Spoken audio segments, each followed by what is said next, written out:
ಎಲ್ಲೆಲ್ಲಿ ದರ್ಶನ್ಗೆ ರಾಜಾತಿಥ್ಯ ನೀಡ್ತಾ ಇರುವ ಫೋಟೋ ನೋಡಿ ರೇಣುಕಾ ತಂದೆ ಆಕ್ರೋಶವನ್ನು ವ್ಯಕ್ತಪಡಿಸಿದ್ದಾರೆ. ಯಾರಾದರೂ ತಪ್ಪು ಮಾಡಿದ್ರೆ ಶಿಕ್ಷೆ ಆಗಲಿ. ರೇಣುಕಾ ತಂದೆ ಶಿವನಗೌಡರ್ ಕಣ್ಣೀರು ಹಾಕಿದ್ರು. ಅಷ್ಟೇ ಅಲ್ಲದೆ ಸಮಗ್ರ ತನಿಖೆಗೆ ರೇಣುಕಾ ತಂದೆ ಆಗ್ರಹಿಸಿದ್ದಾರೆ.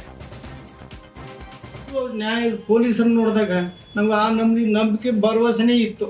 ಕೆಲವೆಲ್ಲ ಘಟನೆಗಳು ನೋಡಿದಾಗ ನ್ಯಾಯಾಂಗನೂ ಕೂಡ ನಮಗೆ ನ್ಯಾಯವತ್ತು ನಾವು ಯಾರು ತಪ್ಪಿಸ್ರು ಅಂತ ನಾವು ಹೇಳ್ತಾರೆ. ಯಾರು ತಪ್ಪಿಸ್ತೂ ಆಗಿದ್ದಾರೆ ಅವ್ರಿಗೆ ಶಿಕ್ಷೆ ಆಗಬೇಕು.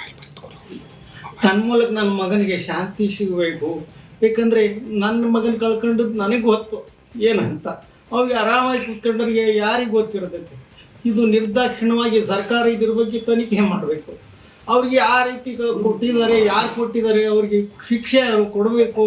ಇದ್ರ ಮುಖಾಂತರ ನಾನು ಸರ್ಕಾರವನ್ನು ಸರ್ಕಾರನ ಕೈ ಮುಗಿದು ಕೇಳ್ಕೊಂತೀನಿ. ಅವ್ರಿಗೆ ತಪ್ಪಿಸಿದ್ರೆ ಆಗಬಾರ್ದು. ಅದು ಸರ್ಕಾರ ಇಲ್ಲಿವರೆಗೂ ನಂಬಿಕೆ ಇಟ್ಕೊಂಡು ಜನ ಸರ್ಕಾರ ನಂಬಿದ್ದಾರೆ, ಪೊಲೀಸರು ನಂಬಿದ್ದಾರೆ. ನನ್ನ ಜೊತೆಗೆ ನಾನು ಇಡೀ ಕರ್ನಾಟಕದಲ್ಲಿ ನನಗೆ ಸಹಕಾರ ಕೊಟ್ಟಿದೆ. ಸ್ಟ್ರೈಕ್ ಮಾಡಿದ್ದಾರೆ. ನಮ್ಮ ಮಗನನ್ನು ಸಾವಿಗೆ ನ್ಯಾಯ ದೊರಕಿಸಬೇಕಂತ ಎಲ್ಲರೂ ಒಗ್ಗರ್ಲಿಂದ ಇದು ಮಾಡಿದ್ದಾರೆ. ಅದನ್ನು ಸರ್ಕಾರ ಧಿಕ್ಕರಿಸಿದಿಲ್ಲ ಅಂತ ನನ್ನ ನಂಬಿಕೆ ಐತೆ. ಅದರಿಂದ ಸರ್ಕಾರ ಚೀಫ್ ಮಿನಿಸ್ಟರ್ ಇದ್ರ ಬಗ್ಗೆ ಸೂಕ್ತ ತನಿಖೆ ಮಾಡಿ ತಪ್ಪಿತಸ್ಥರಿಗೆ ಶಿಕ್ಷೆ ಆಗಬೇಕು. ಮುಂದೆ ಚೀಫ್ ಇಲ್ಲಿವರೆಗೂ ಮಾಜಿ ಸಚಿವ ಎಚ್.ಡಿ. ರೇವಣ್ಣ ಕುಟುಂಬದವರ ವಿರುದ್ಧ ಸಾಲು ಸಾಲು ಆರೋಪಗಳು ಕೇಳಿ ಬಂದಿದ್ದು ದೂರು ದಾಖಲಾಗಿವೆ. ಲೈಂಗಿಕ ದೌರ್ಜನ್ಯದ ಆರೋಪದಲ್ಲಿ ಪ್ರಜ್ವಲ್ ಜೈಲು ಸೇರಿದರೆ ಸೂರಜ್ ವಿರುದ್ಧ ಅಸಹಜ ಲೈಂಗಿಕ ದೌರ್ಜನ್ಯದ ಆರೋಪ ಇದೆ. ರೇವಣ್ಣ ಹಾಗೆ ಭವಾನಿ ವಿರುದ್ಧವೂ ಆರೋಪಗಳಿವೆ. ಇದೀಗ ಸೂರಜ್ ರೇವಣ್ಣ ಬಿಗ್ ಬಾಂಬ್ ಸಿಡಿಸಿದ್ದಾರೆ. ಕಾಂಗ್ರೆಸ್ ಸರ್ಕಾರ ದ್ವೇಷದ ರಾಜಕಾರಣ ಮಾಡ್ತಾ ಇದೆ. ಸರ್ಕಾರದಿಂದ 50 ಲಕ್ಷ ರೂಪಾಯಿ ಖರ್ಚು ಮಾಡಿ ಭವಾನಿಯನ್ನ ಸಿಲುಕಿಸಲು ಯತ್ನಿಸಲಾಗಿದೆ. ಭವಾನಿ ರೇವಣ್ಣ ಅವರನ್ನ ಜೈಲಿಗೆ ಹಾಕಿಸೋಕೆ ಕಾಂಗ್ರೆಸ್ಸಿಗೆ ಯತ್ನಿಸಿದೆ. ಅವರೇನು ಟೆರರಿಸ್ಟ್ ಅಥವಾ ರಾಜ್ಯ ದ್ರೋಹನ ಮಾಡಿದ್ರ ಅಂತ ಗುಡುಗಿದ್ದಾರೆ. ನಮ್ಮ ತಾಯಿಯವ್ರನ್ನು ಜೈಲಿಗೆ ಹಾಕ್ಸೋಕ್ಕೋಸ್ಕರ ಸುಪ್ರೀಂ ಕೋರ್ಟಲ್ಲಿ ಸರ್ಕಾರದ ಎಕ್ಸ್ಚೆಕ್ಕರ್ ಸರ್ಕಾರದ 50 ಲಕ್ಷನ ಇವತ್ತು ಸುಮ್ಮನೆ ದುರುಪಯೋಗ ಮಾಡಿ ಇವತ್ತು ಎಷ್ಟು ಬಡವ್ರ ಕೆಲಸ ಮಾಡೋಕ್ಕಾಗ್ತಿರ್ಲೋ, ಡೆವಲಪ್ಮೆಂಟ್ ಮಾಡೋಕ್ಕಾಗಲ್ವಾ. 50 ಲಕ್ಷ ಭವಾನಿ ರೇವಣ್ಣವ್ರನ್ನ ಜೈಲಿಗೆ ಹಾಕ್ಸ್ಲೇಬೇಕು ಅನ್ನೋ ಉದ್ದೇಶದಿಂದ 50 ಲಕ್ಷ ಖರ್ಚು ಮಾಡೋ ಅವಶ್ಯಕತೆ ಇತ್ತಾ? ಸುಪ್ರೀಂ ಕೋರ್ಟ್ವರೆಗೂ ಹೋಗಿ ಅದನ್ನ ಬೇಲ್ ಕ್ಯಾನ್ಸಲೇಷನ್ ಎಲ್ಲ ಮಾಡೋ ಅವಶ್ಯಕತೆ ಇತ್ತಾ? ಅದನ್ನ ಜನ ಪ್ರತಿಯೊಬ್ಬರು ಕೂಡ ಇವತ್ತು ಪಬ್ಲಿಕ್ ನೋಡ್ತಾ ಇದ್ದಾರೆ. ಇವತ್ತು ನಮ್ಮ ರಾಜ್ಯ ಜನತೆ ನೋಡ್ತಾ ಇದ್ದಾರೆ, ನಮ್ಮ ಜಿಲ್ಲೆ ಜನತೆ ನೋಡ್ತಾ ಇದ್ದಾರೆ. ನಮಗೆ ಕಾನೂನು ವ್ಯವಸ್ಥೆ ಮೇಲೆ ಸುಪ್ರೀಂ ಕೋರ್ಟ್ ಲಾಯರ್ ಇಟ್ಟು ಕಪಿಲ್ ಸಿಬಲ್ ಅವ್ರನ್ನ ಇಟ್ಬಿಟ್ಟು ಅವ್ರ ಪಕ್ಷದವರೇ ಲಾಯರು, ಇನ್ನೇನು ಬೇರೆ ಯಾರು ಲಾಯರ್ ಅಲ್ಲ, ಸುಪ್ರೀಂ ಕೋರ್ಟ್ಗೆ ಇಟ್ಬಿಟ್ಟು ಈ ಭವಾನಿ ರೇವಣ್ಣವ್ರನ್ನ ಏನಾದ್ರು ಮಾಡಿ ಜೈಲಿಗೆ ಹಾಕಿಸ್ಲೇಬೇಕು. ಏನು ಭವಾನಿ ರೇವಣ್ಣವ್ರು ಏನು ಟೆರರಿಸ್ಟಾ ಅಥವಾ ಭವಾನಿ ರೇವಣ್ಣವ್ರು ಏನಾರು ಈ ರಾಜ್ಯದ ದ್ರೋಹಿನ? ಏನು ಭವಾನಿ ರೇವಣ್ಣವ್ರಿಗೆ ಏನು ಅಂಥದ್ದು ಏನು ಮಾಡಿದ್ದಾರೆ ಭವಾನಿ ರೇವಣ್ಣವರು? ಅಲ್ಲ ಅಂತ ನಾನು ಕೇಳ್ತಾ ಇರೋದು, ಅಂಥದ್ದು ಏನು ಮಾಡಿದ್ದಾರೆ? ರಾಜ್ಯದಲ್ಲಿ ಸರ್ಕಾರ ಕೆಡವಲು ಕಾಂಗ್ರೆಸ್ ಶಾಸಕರೇ ಆಫರ್ ಮೇಲೆ ಆಫರ್ ನೀಡಲಾಗ್ತಿದೆಯಂತೆ. ಕಾಂಗ್ರೆಸ್ ಶಾಸಕರಿಗೆ 100 ಕೋಟಿ ರೂಪಾಯಿ ಆಫರ್ ಕೊಟ್ಟು 50 ಶಾಸಕರ ಖರೀದಿಗೆ ಪ್ರಯತ್ನ ನಡೆದಿದೆ ಅಂತ ಮಂಡ್ಯದ ಕಾಂಗ್ರೆಸ್ ಶಾಸಕ ಗಣಿಗ ರವಿಕುಮಾರ್ ಆರೋಪ ಮಾಡಿದ್ದಾರೆ. ಅಲ್ಲದೆ ತಮಗೂ ಕೂಡ ಅಪರಿಚಿತನೊಬ್ಬ ಫೋನ್ ಮಾಡಿದ್ದ ಅಂತ ಹೇಳಿದ್ದಾರೆ. ಸಿಎಂ ವಿರುದ್ಧ ರಾಜ್ಯಪಾಲರ ನಡೆಯನ್ನ ಖಂಡಿಸಿ ಆಗಸ್ಟ್ 27ರಂದು ಬೆಂಗಳೂರಲ್ಲಿ ಬೃಹತ್ ಪ್ರತಿಭಟನೆಗೆ ಕರೆ ಕೊಡಲಾಗಿದೆ. ಈ ವೇಳೆ ಲಕ್ಷಾಂತರ ಸಂಖ್ಯೆಯಲ್ಲಿ ಜನ ಸೇರುವಂತ ಕರೆಯನ್ನ ನೀಡಲಾಗಿದ್ದು ಫ್ರೀಡಂ ಪಾರ್ಕ್ನಲ್ಲಿ ಪ್ರತಿಭಟನಾ ಸಮಾವೇಶ ನಡೆಯಲಿದೆ. ಇನ್ನು ಸೀಮಾಂಧ್ರದಲ್ಲಿ ಭಾರೀ ಮಳೆಯಾಗ್ತಾ ಇರುವುದರಿಂದ ಕರ್ನಾಟಕದ ಹಳ್ಳಿಗಳಿಗೆ ನೆರೆ ಆತಂಕ ಎದುರಾಗಿದೆ. ಇನ್ನು ಬಳ್ಳಾರಿ ಜಿಲ್ಲೆಯ ಸಿರಗುಪ್ಪದಲ್ಲಿ ಹಳ್ಳಿಗಳು ಇನ್ನು ತುಂಬಿ ಹರಿತಾ ಇವೆ. ಅಷ್ಟೇ ಅಲ್ಲದೆ ಸಿರಗುಪ್ಪ ತಾಲೂಕಿನ ವೆಂಕಟಾಪುರ ಮತ್ತೆ ನಾಡಂಗ ಗ್ರಾಮದ ಮಧ್ಯೆ ಇರುವಂತಹ ಹಳ್ಳದಲ್ಲಿ ನೀರಿನ ಮಟ್ಟ ಹೆಚ್ಚಾದ ಹಿನ್ನೆಲೆ ವೆಂಕಟಾಪುರದಿಂದ ಬೇರೆ ಬೇರೆ ಗ್ರಾಮಗಳಿಗೆ ಹೋಗುವಂತ ಸಂಪರ್ಕ ಕೂಡ ಬಂದ್ ಮಾಡಲಾಗಿದ್ದು ಹಳ್ಳದ ಪಕ್ಕದಲ್ಲಿರುವಂತಹ ಹೊಲಗಳಿಗೆ ನೀರು ನುಗ್ಗಿ ಅಪಾರ ಪ್ರಮಾಣದ ಬೆಳೆ ಹಾನಿಯಾಗಿದೆ.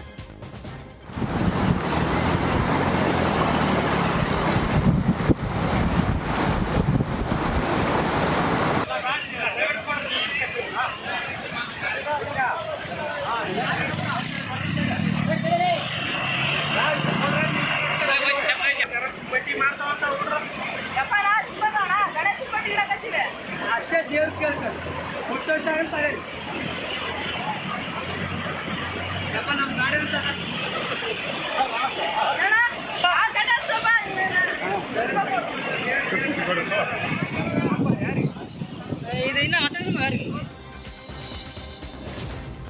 ಅಪಾಯದ ಮಟ್ಟ ಮೀರಿ ಹರಿತಾ ಇರುವಂತಹ ಕೃಷ್ಣಾ ನದಿಯಲ್ಲಿ ಮೀನುಗಾರರು ಹುಚ್ಚಾಟವನ್ನ ಮೆರೆದಿದ್ದಾರೆ. ಯಾದಗಿರಿ ಜಿಲ್ಲೆಯ ಹುಣಸಗಿ ತಾಲೂಕಿನ ನಾರಾಯಣಪುರ ಬಳಿ ಇರುವಂತಹ ಕೃಷ್ಣಾ ನದಿಯಲ್ಲಿ ಈ ಘಟನೆ ನಡೆದಿದೆ. ಇತ್ತೀಚೆಗಷ್ಟೇ ಯುವಕನೋರ್ವ ನದಿ ಪಾಲಾಗಿದ್ರು. ಎಚ್ಚೆತ್ತುಕೊಳ್ಳಿರುವಂತಹ ಮೀನುಗಾರರು ಕೃಷ್ಣಾ ನದಿಯಲ್ಲಿ ಬಲೆ ಹಿಡಿದುಕೊಂಡು ಟ್ಯೂಬ್ ಮೇಲೆ ಓಡಾಡ್ತಿದ್ದಾರೆ. ಹೀಗಾಗಿ ಕೂಡಲೇ ನಾರಾಯಣಪುರ ಡ್ಯಾಂ ಬಳಿ ಪೊಲೀಸ್ ಗಸ್ತು ನಿಯೋಜಿಸಿ ಮುಂದಾಗುವಂತಹ ಅನಾಹುತ ತಡೆಯಬೇಕಾಗಿದೆ.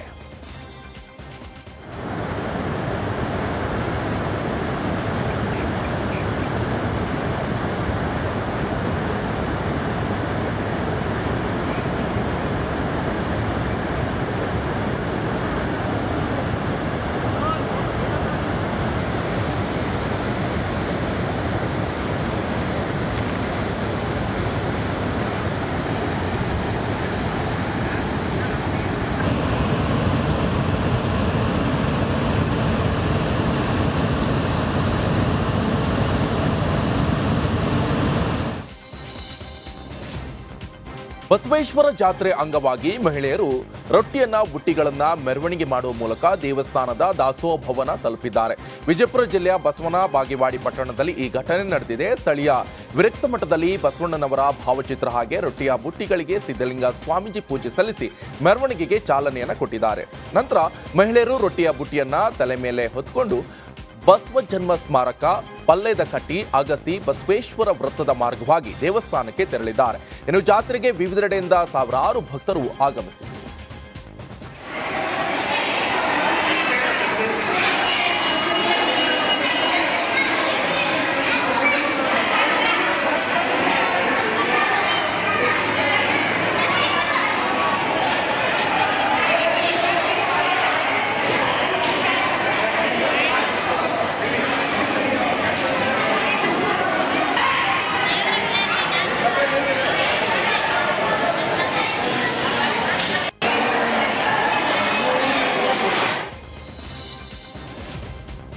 ಕಲ್ಯಾಣಿ ಬಳಿ ಫೋಟೋ ತೆಗೆದುಕೊಳ್ಳಲು ಹೋಗಿ ಯುವಕ ಕಾಲ್ಜಾರಿ ನೀರಿಗೆ ಬಿದ್ದು ಮೃತಪಟ್ಟಿದ್ದಾನೆ.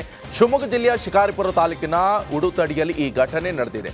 ಸ್ನೇಹಿತರೊಂದಿಗೆ ಅಕ್ಕಮಹಾದೇವಿಯ ಜನ್ಮಸ್ಥಳ ನೋಡಲು ಹೋಗಿರುವಂತಹ ವೇಳೆ ಈ ಅವಘಡ ಸಂಭವಿಸಿದೆ.